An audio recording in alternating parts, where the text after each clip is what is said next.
Сабантуй является любимым и повсеместным народным праздником, который проводится в самый разгар года, в мае-июне, после посевных работ. Соблюсти традиции решили педагоги и воспитанники детского реабилитационного центра «Мишутка». Дети и подростки с ограниченными возможностями здоровья смотрели концерт, пели песни, танцевали и, конечно же, смогли пообщаться друг с другом в праздничной атмосфере. Сегодня мы решили организовать такой детский праздник Сабантуй, подвести итоги, потому что наши дети активно участвовали как в городских, республиканских и всероссийских конкурсах различных.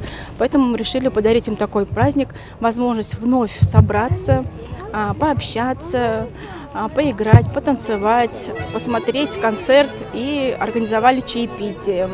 Потому что у наших детей мало возможностей где-то встретиться. В основном они сидят дома, занимаются они индивидуально, поэтому возможности общаться редко получается.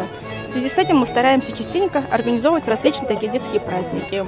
На сегодняшний день стационар реабилитационного центра посещают 60 воспитанников, а на праздник пришли около 100 детей. Среди них и приглашенные ребята из Центра детского творчества. Своими задорными выступлениями они порадовали всех собравшихся гостей.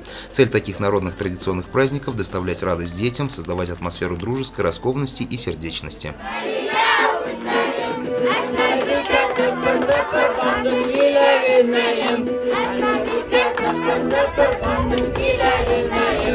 Глядя на счастливые лица ребят из реабилитационного центра, стало понятно, что праздник удался.